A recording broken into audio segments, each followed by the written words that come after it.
ہم بہت زیادہ پر امید ہو کر آئے کہ شاید یہ فسطائیت، یہ ظلم اور بربریت جو نہ رکنے والا ایک سلسلہ ہے وہ کسی دن رکے گا۔ یہاں سے پوری پاکستانی قوم کو یہ واضح پیغام ہے کہ پاکستان تحریک انصاف کی قیادت ہر سطح پر اور پاکستانی عوام اپنے قائد جناب عمران خان صاحب کے ساتھ ہے، جو سولیٹری کنفائنمنٹ میں ہے۔ خان صاحب کی اہلیہ بشرا بی بی، ہماری دیگر قیادت جو ناحق قید میں ہیں، جھوٹے مقدمے ہیں، جھوٹی سزائیں ہیں، یہ ایک نہ ایک دن ضرور اپنے منطقی انجام کو پہنچیں گی۔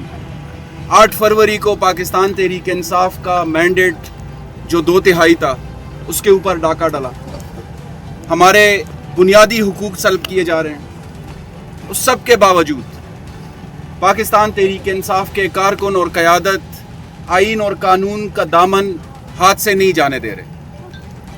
عدالتوں کو بے وقت بے توقیر کرنے کی جو یہ سازش ہے، آئین اور قانون کے ساتھ جو کھلواڑ ہے، اس کے خلاف تحریک انصاف اور ہمارے قائد سیسا پلائی ہوئی دیوار کی طرح ہم کڑے ہیں انشاءاللہ۔ اس کی ایک تازہ مثال آپ نے دیکھی ہوگی کہ پنجاب میں عدالتوں کو بے توقیر کرنے کے لیے ایک آرڈیننس لایا گیا، جس کے تحت اب زمینوں کے ڈسپیوٹس ایگزیکٹو ہماری حل کرے گی۔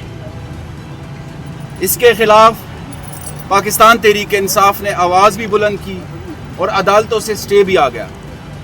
ہم جیسے پوری دنیا میں عدلیہ، ایگزیکٹو، لیجسلیچر اور پارلیمان یہ اہم ستون ہوتے ہیں اور ان کا ایک آزادانہ اختیار اور اقتدار ہوتا ہے، اس کے خلاف جو یہ سازشیں رچائی جا رہی ہے مختلف ترامیم لا کر یا مختلف آرڈیننس لا کر، اس کے خلاف پاکستان تحریک انصاف اور پاکستانی قوم بالکل واضح ہے کہ ہم نے اس چیز کے خلاف اپنی آئینی، عدالتی، قانونی اور عوامی جدوجہد جاری رکھنی ہے۔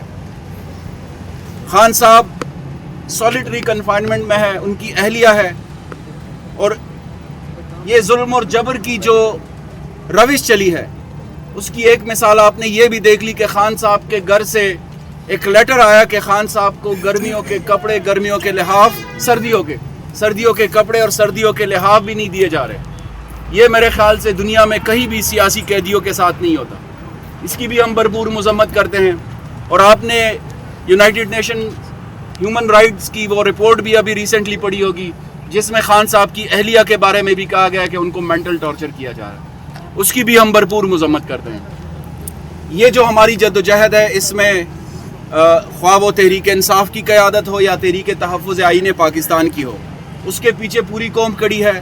جب تک خان صاحب کا اعتماد ہے، پوری پاکستان تحریک انصاف اور پوری پاکستانی قوم ہم اپنی قیادت کے پیچھے متحد، متفق اور منظم ہیں۔ بہت شکریہ آپ کا۔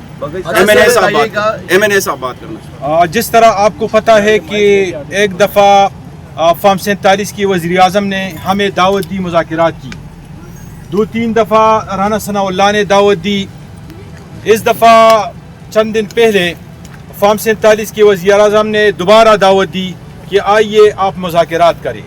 ہماری پارٹی اور خان صاحب کا موقف تو یہی ہے کہ ہم نہ تو ان کے ساتھ بیٹھیں گے اور نہ ان کے ساتھ مذاکرات کریں گے، لیکن انہوں نے چونکہ اختیار دیا ہے محمود خان اچکزئی کو اور راجہ ناصر صاحب کو، تو انہوں نے رات کو میٹنگ کی اور ان سے کہا کہ ہم مذاکرات پہ آمادگی کا اظہار کرتے ہیں۔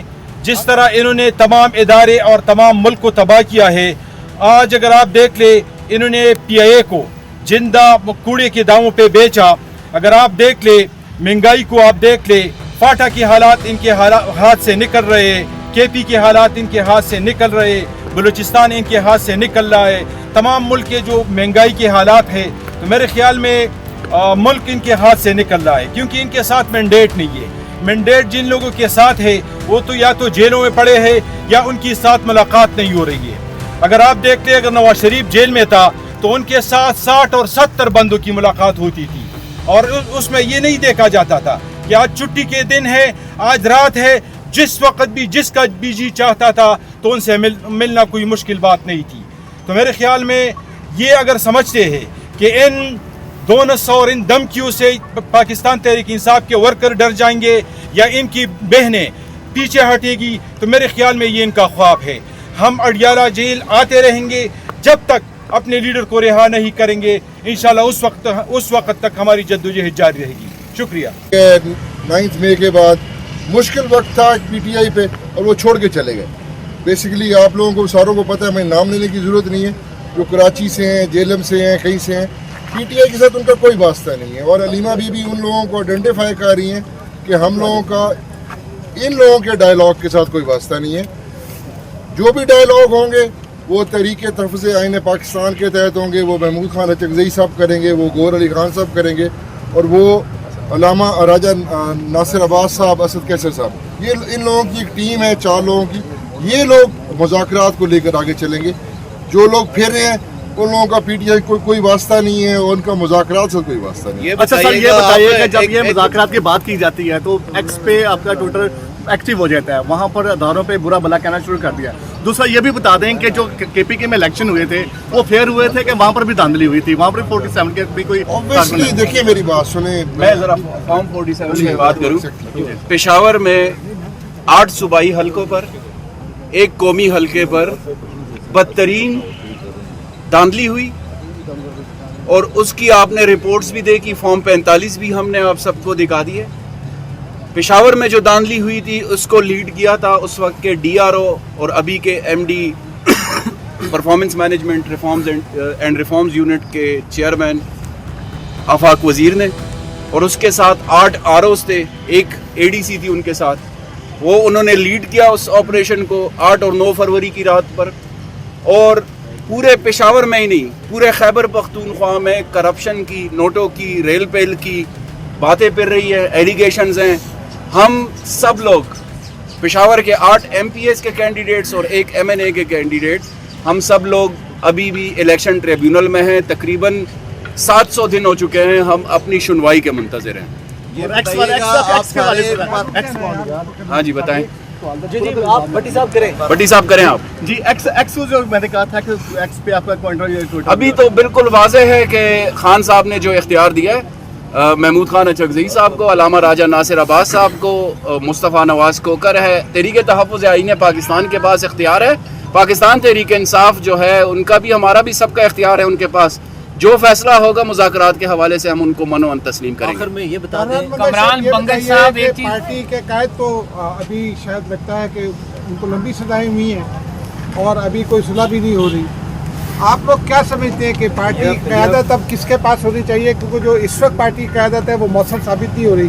क्या आप समझते हैं कि अलीमा खान साहिबा को आगे आकर पार्टी से बात, जिसके ऊपर भी खान साहब की तरफ से एतमाद का इजहार होगा, लीडर तो एक ही है, जिसके नाम पर 8 फरवरी को वोट पड़ा, जिसके नाम पर लाखों और करोड़ों लोग निकल आते हैं, लीडर तो वही है जो अभी अडियाला जेल में कैदी नंबर 804।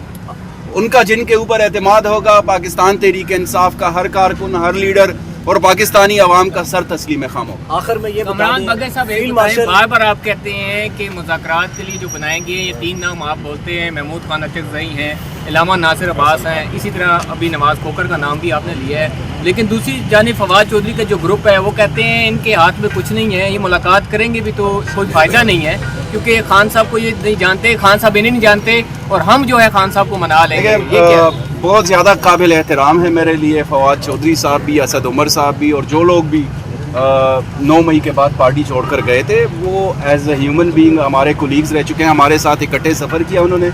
लेकिन उनकी वापसी का फ़ैसला अभी तक खान साहब ने नहीं किया। खान साहब और पाकिस्तान तहरीक इंसाफ की जो हमारी अपना एक नज़्म और ज़ब्त है, हमारी सेंट्रल एग्जीक्यूटिव कमेटी है, कोर कमेटी है, पॉलिटिकल कमेटी है, हमारी सूबाई क़यादतें हैं 4 सूबों में, गिलगित बल्तिस्तान में, आज़ाद कश्मीर में।